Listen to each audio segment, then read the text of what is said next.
flag out on Avenue in America. Isn't that beautiful? So many. And I should mention earlier that my son not only went to John Rich's place, he also went to FGL House.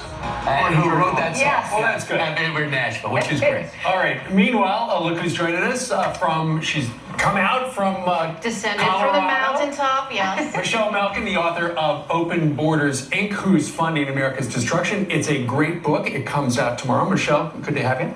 Glad to be So back. we're trying to find out what's going on at our border, and people say, well, they're because of the poverty in the triangle countries. Yeah. You think it's something else? Well, there are global financiers that are spread, not just here in America, but everywhere from the United Nations to the Vatican, Who are they? to Central America. Who are these I name all of them in the book. And you know what's fueled me over the last year to put together nearly 500 pages with 1,600 footnotes and multiple appendices is everyone asks, who is it? Where is it coming from?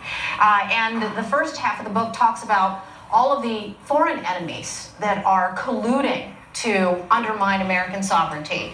And then, of course, all the domestic forces within the United States who are sabotaging our will when it comes to enforcing strictly immigration law. And all of these forces are the same forces that are aligned in the anti-Trump resistance. And boy, is our president up against a lot. Because as I've always exposed in all of my work dating back to Invasion from 2002, it's both ideological parts of the spectrum. It would be one thing if it was just so easy to say. It would be one thing if it was easy to just say it's George Soros. And there's a whole entire chapter there about him supporting what I call the illegal alien lawyers lobby. You know, everybody hears, and you've covered the stories of all these people that come out of the woodworks to support illegal alien rights over the rights of citizens.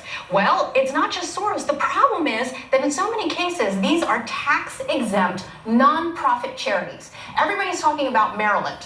Right? I am a refugee from Montgomery County, Maryland. And Montgomery County and Baltimore County for years have been infested by Soros-funded groups. But there are also tax-exempt groups that we fund. And I think it's so key that people understand the billions of dollars that are being funneled of hard-earned tax-paying American citizens' money to fund these illegal alien groups that turn around and sue us because they're not getting tax-subsidized abortions or employment benefits. It's baffling when you look at the statistics and you see who's being arrested. Recently in Baltimore County, there were 7 people arrested. They were allegedly part of a gang. 6 of the 7 here illegally from El Salvador, and 1 was from Mexico. Right. And they were arrested for attacking someone, killing someone with a knife, with several knives, from a rival gang. This is who is in our country, and this is who the president wants to stop. It's not the mom and dad trying to have a better life for their kid. He just is saying, in my opinion, let's do it the right way. These are the people he's trying to avoid coming into our country. So we need to shut off all the magnets, and we need to start targeting those groups that have been undermining the laws in places like Montgomery County and Baltimore County. Casa de Maryland, which in 2016, 2017 alone received almost $400,000 from George Soros's Open Society Institute, but also which is a tax-exempt quote-unquote charities. What you have are basically human smugglers and human traffickers that pose as charities. And they go around and undermine the support for the men and women who put their lives on the line to enforce the law. Where do you think this Abolish ICE movement comes from? It's funded by all of these left-wing groups, which for the last 30 to 40 years have been lobbying for illegal alien amnesty. Why? Because they believe that it's going to result, and many of them say it explicitly now. You've got all these Democratic presidential candidates who understand that what their goal is not just to undermine the borders and block President Trump, but to secure a permanent ruling majority. But Michelle, if they get a tax benefit, Yes. it's because they've been able to justify, look, we're a charity because of this. I would like for Congress to start investigating many of these groups. What you have in Europe now is an understanding, particularly in Italy, of these non-governmental organizations which collude with human smugglers. They make billions of dollars in profit. And I think in particular, there should be criminal prosecutions for groups like the one in Aurora, Colorado, that laid siege to the ICE detention facility there. You saw it in July. saw it. The pictures and video were all over Fox They put News. the flags They up. yanked the American flag down. They raised the Mexican flag, and they put a defaced Blue Lives Matter flag. That is criminal trespassing, and there hasn't been a single That was done by prosecution. a group that was a charity? Yeah, yes, all of these groups, they lay there in wait for events like this.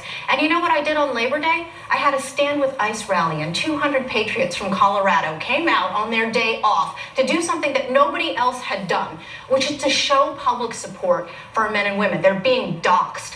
There are professors in universities that are sponsored, like companies like Microsoft. I even asked the Microsoft employee, it's in the book, well, do you support the doxing of federal employees? Because one of these Microsoft professors had done that right here in New York City.